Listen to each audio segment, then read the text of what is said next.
Assalamualaikum warahmatullahi wabarakatuh. Di video kali ini saya akan mempresentasikan tugas mata kuliah PPDP topik 1 PPG Prajabatan 2022.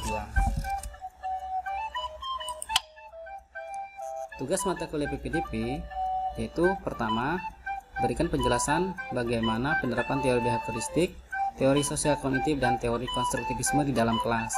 Kedua, berikan penjelasan model-model pembelajaran apa saja yang terbentuk berdasarkan prinsip konstruktivisme. Yang ketiga, diskusikan dalam kelompok, buatlah rencana untuk meningkatkan motivasi para siswa yang ada di kelas dengan gambaran sebagai berikut. Tania 7 tahun memiliki kemampuan rendah dan keinginan yang rendah untuk sukses. Samuel 10 tahun yang bekerja keras untuk menjaga harga dirinya pada tingkat tinggi, tapi memiliki rasa takut akan gagal yang kuat. Sandra 13 tahun yang tenang di kelas dan meremehkan keterampilan teman-teman mereka. Robert 16 tahun yang menunjukkan sedikit minat di sekolah dan saat ini tinggal bersama dengan ibunya. Baik, penjelasannya adalah Baiklah teman-teman, di sini saya akan menyampaikan materi mengenai teori belajar behavioristik. Menurut teori belajar behavioristik terdapat dua aspek pokok, yaitu stimulus dan respon. Secara umum, stimulus dapat diartikan sebagai rangsangan atau dorongan yang digunakan untuk meningkatkan prestasi atau membentuk tingkah laku. Sedangkan respon diartikan sebagai tanggapan atau kemampuan yang ditunjukkan setelah adanya pemberian stimulus. Teori belajar behavioristik banyak diterapkan di sekolah-sekolah dengan tujuan membentuk siswa untuk berperilaku baik. Salah satunya yaitu untuk menumbuhkan perilaku peduli lingkungan. Selanjutnya, penerapan teori behavioristik dalam menumbuhkan perilaku peduli lingkungan. Pada tahap pertama, pendidik memberikan teladan dengan cara membuang sampah pada bank sampah sesuai dengan jenis sampah. Yang kedua, memberi nasihat kepada siswa bahwa menjaga dan melestarikan lingkungan itu penting dengan cara menabung sampah di bank sampah sekolah. Yang ketiga, sebagai pendidik, kita diharuskan memberikan pengertian bahwa sampah bisa jadi barang berguna dan bernilai rupiah. Yang keempat, memberikan hadiah kepada siswa yang memiliki tabungan sampah terbanyak.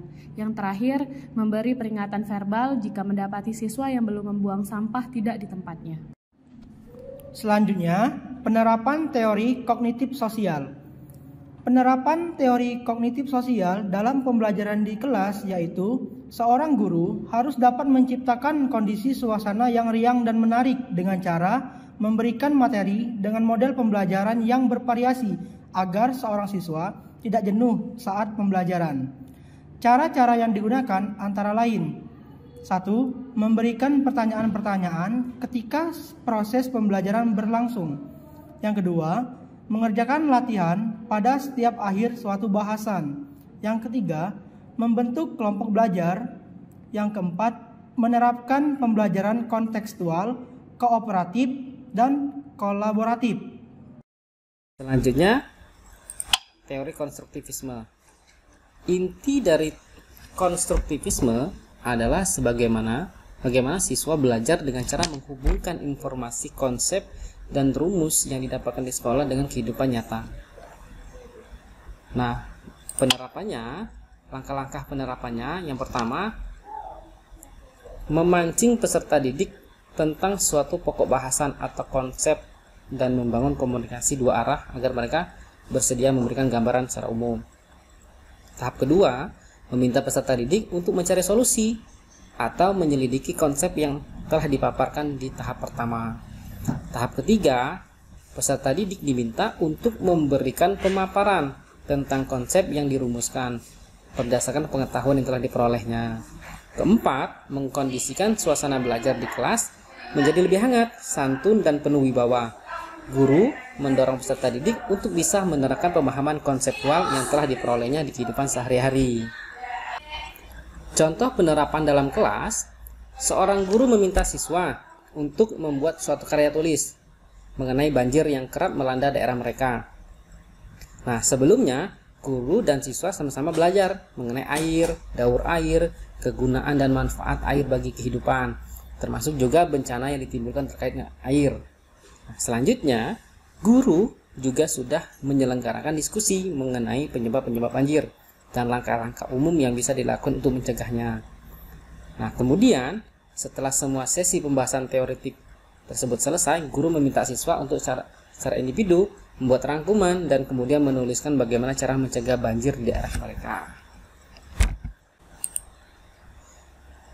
Model pembelajaran konstruktivisme yang cocok antara lain pembelajaran kooperatif, model pembelajaran penemuan inquiry, model jigsaw, kooperatif scripting, dan model pembelajaran investigasi kelompok. Rencana untuk meningkatkan motivasi Tania yang berusia 7 tahun, memiliki kemampuan rendah dan keinginan rendah untuk sukses. Yang pertama yaitu dengan cara menjelaskan tujuan belajar kepada Tania. Tidak cukup sampai di situ saja, tapi guru juga bisa memberikan penjelasan tentang pentingnya ilmu yang akan sangat berguna bagi masa depan seseorang, baik dengan norma agama maupun sosial. Yang kedua, ciptakan suasana yang menyenangkan dalam proses pembelajaran dengan menggunakan variasi metode penyajian yang menarik bagi siswa. Yang ketiga, memberikan perhatian maksimal kepada Tania dengan sering melibatkan Tania pada proses pembelajaran. Misalnya, minta Tania maju untuk mengerjakan soal di papan tulis. Yang keempat yaitu berikan apresiasi, hadiah kepada Tania jika dapat mengerjakan tugasnya dengan baik. Yang terakhir, bekerja sama dengan orang tua Tania untuk memberikan motivasi bagi Tania agar memiliki keinginan yang tinggi untuk menjadi orang sukses. Samuel, 10 tahun, yang bekerja untuk menjaga harga dirinya pada tingkat tinggi, tetapi memiliki rasa takut akan gagal yang kuat. Nah, bagaimana cara untuk memotivasi semangat belajar Samuel yang memiliki kondisi seperti tadi? Yang pertama antara lain membuat agenda belajar yang untuk mengatur waktu dan materi apa yang dipelajari. Jadi Samuel harus bisa mengatur agenda belajar baik di rumah, di siang hari atau setelah pulang sekolah ataupun di malam harinya. Artinya manajemen waktunya harus tepat. Kemudian hindarilah gangguan belajar yang mungkin terjadi.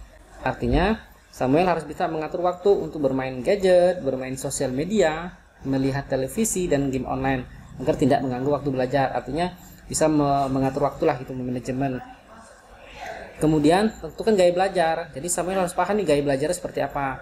Dengan mengetahui gaya belajar, Samuel nanti bisa menyesuaikan diri dengan materi yang ingin dipelajari. Maksudnya gini, misalkan Samuel itu memiliki gaya belajarnya auditory, maka Samuel bisa belajar sambil mendengar musik gitu kan, sambil dengar lagu-lagu yang brainstorming dan seperti itu. Rencana untuk meningkatkan motivasi Sandra, 13 tahun, yang tenang di kelas dan meremehkan keterampilan mereka. Yang pertama, mencoba mendekatinya dan bertanya kepada Sandra mengapa ia lebih banyak diam serta bertanya alasan mengapa dia menganggap atau meremehkan teman-temannya sendiri dengan bahasa yang halus agar tidak melukai perasaan teman-temannya.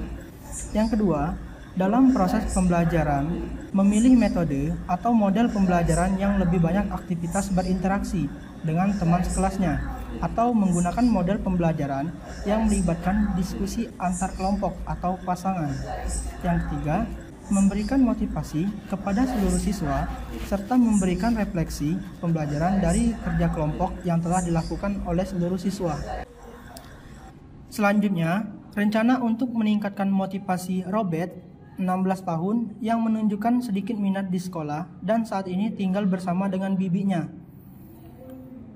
Yang pertama yang dilakukan yaitu memberikan stimulus atau rangsangan yang positif kepada peserta didik tersebut secara berulang-ulang untuk menumbuhkan minat, memberikan penguatan atau motivasi kepada Robert, serta memberikan dorongan-dorongan yang positif agar membuat dia memiliki motivasi untuk memiliki minat belajar di sekolah. Yang kedua, sesekali melakukan home visit guna mengetahui bagaimana lingkungannya serta memberikan perhatian dan motivasi kepada siswa tersebut. Yang ketiga, bekerja sama dengan keluarga, di mana di kasus ini yaitu bibinya, untuk proaktif satu sama lain. Yang keempat, kemudian wali kelas serta BK sesering mungkin memberikan perhatian khusus, yaitu intens memonitoring perkembangan peserta didik tersebut agar peserta didik tersebut memiliki ruang untuk menceritakan masalah yang dialami sehingga dapat dicari jalan keluar dari masalah yang dialaminya. Oke, itulah presentasi dari kelompok kami. Terima kasih. Semoga video ini bermanfaat. Assalamualaikum warahmatullahi wabarakatuh.